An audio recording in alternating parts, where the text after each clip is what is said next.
Wala nang edit-edit, ito ang kwento. Sinimulan ngayong araw ang pamamahagi ng 5,000 pisong ayuda para sa mga apektadong tricycle driver dahil nga sa tumataas o patuloy na pagtaas ng presyo ng produktong petrolyo. At dito sa SB Park sa Batasan Hills sa Quezon City, isa ito sa pinakamalaki na payout sites out of 6 dito nga sa lungsod. Makikita nyo, dito sa area talagang halos parang wala nang bumiyahe ng mga tricycle drivers dahil nandito lahat, no, nakapila. Ito yung pinaka-registration or parang verification kung nandun talaga sila sa pinaka-master list. So after dito, agad diretso naman doon sa pinakalikod kung saan nandun naman yung mismong bigayan na ng tigli 5,000 pisong ayuda. Malaking tulong daw ito para sa mga apektadong tsuper dahil kahit papano, pandagdag sa kanilang mga panggastos kasi nga hindi naman sinabi talaga ng DSWD na ito ay para lamang sa pagbili nila or paglaan nila sa gasolina, kundi para ito sa mga pangangailangan nila dahil part ito ng AIX, no, ng ahensya. So kung ano man ang gagawin nila, it's up to them dun sa 5,000 pesos. Pero sana raw, talaga mapakinabangan pa rin ng mamamayan. Pero ang isa sa mga concern, mga kapatid, hindi lahat doon pumipila. Ang iba, dito naman sa help desk ng DSWD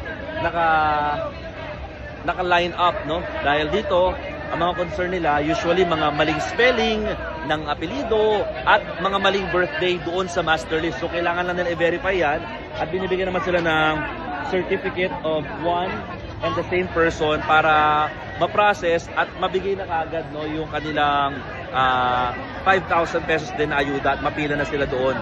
Pero ang isa pang concern dito, mga kapatid, hindi lahat din kasama sa listahan. Dahil itong pila na ito, sila naman po yung mga nawala sa listahan bigla, no, ng mga rehistrado na benepisyaryo dito sa ahensya. Sir, paano kayo? Nawala kayo sa listahan? Wala po. Sa pangatlo na. Pangatlong listahan, wala na kami. Dati, Final. Meron. ibig sabihin dati nakatanggap kayo ng ayuda. Oo. Lagi kami nakakuha. Ano nangyari ngayon?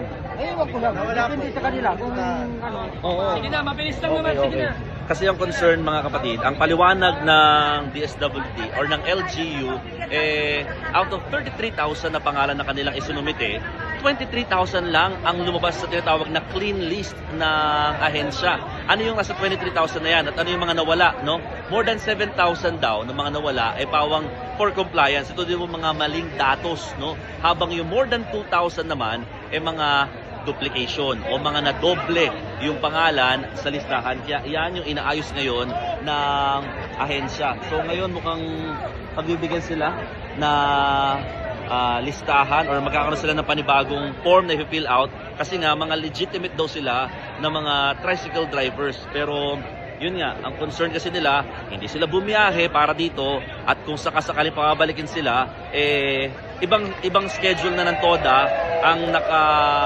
nakatakda, no, sa ibang oras at ibang araw. Kasi yun nga pakiusap ng DSWD, huwag magsabay-sabay na pupunta sa payout sites dahil by schedule ang pamamahagi ng ayuda. Magtatagal ito ng 3 araw na pamamahagi nga ng 5,000 pesos para sa mga apektadong tricycle drivers. At sabi naman ng DSWD, isusunod doon nila, no, yung iba pang mga apektadong super, gaya ng mga jeepney drivers kapag naayos na rin ang listahan, maging ang mga TNBS drivers.